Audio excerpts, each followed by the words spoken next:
This is what our 1988 kitchen looked like when we moved in. I don't think it had ever been updated.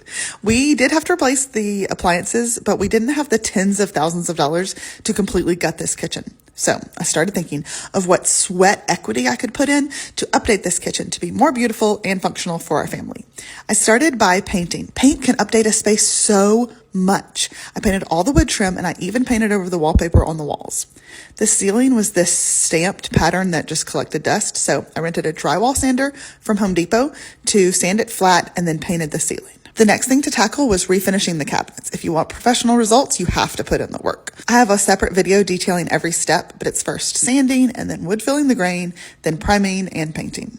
I also added hidden soft close hinges. All of these steps took a while, so I actually divided the kitchen in half and refinished half the kitchen at a time so that part of the kitchen was always functional because I have a husband and 3 kids and they seem to insist on having food multiple times a day. I did have to replace 2 cabinets that were water damaged, and I added 3 little ones to the empty space above these cabinets. No, this isn't a fire hazard. Cabinets are built to the ceiling all the time. I built out a deep cabinet to go above my fridge to store cookie sheets and larger items. And we added new laminate countertops from Home Depot and a new single bowl sink. This doorway to the dining room was kind of plain, so I added an arch with this pre-made arch kit. I know arches, you either love them or you hate them, but I really like them. For the bay window, I built a window seat with hidden storage. We keep our emergency food and supplies in there. Make sure to add hydraulic hinges so the door doesn't smash any little fingers. I also sewed a window seat cushion. Then it was finally time for flooring. I continued the LVP from the rest of the house. I love that it's completely waterproof. The kitchen was really dark, so I added recessed lighting. This wasn't hard, just cut holes in the ceiling and then run new wires from your first light.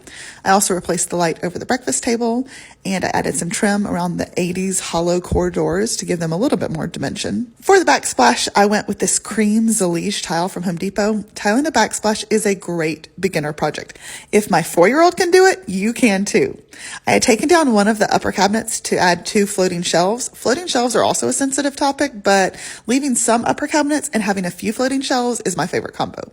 We keep the dishes that we use every day up there, so they don't really collect a lot of dust. The last step was finishing this display rack on the side of the cabinet with beadboard and brass rails, and the kitchen was done. It took me about 4 months and $3,500, not including the new scratch and dent appliances. Sometimes a whole room makeover can feel overwhelming, but breaking it up into manageable chunks definitely helps. It's been 6 months since we finished this kitchen, and I have loved every decision and project that went into it.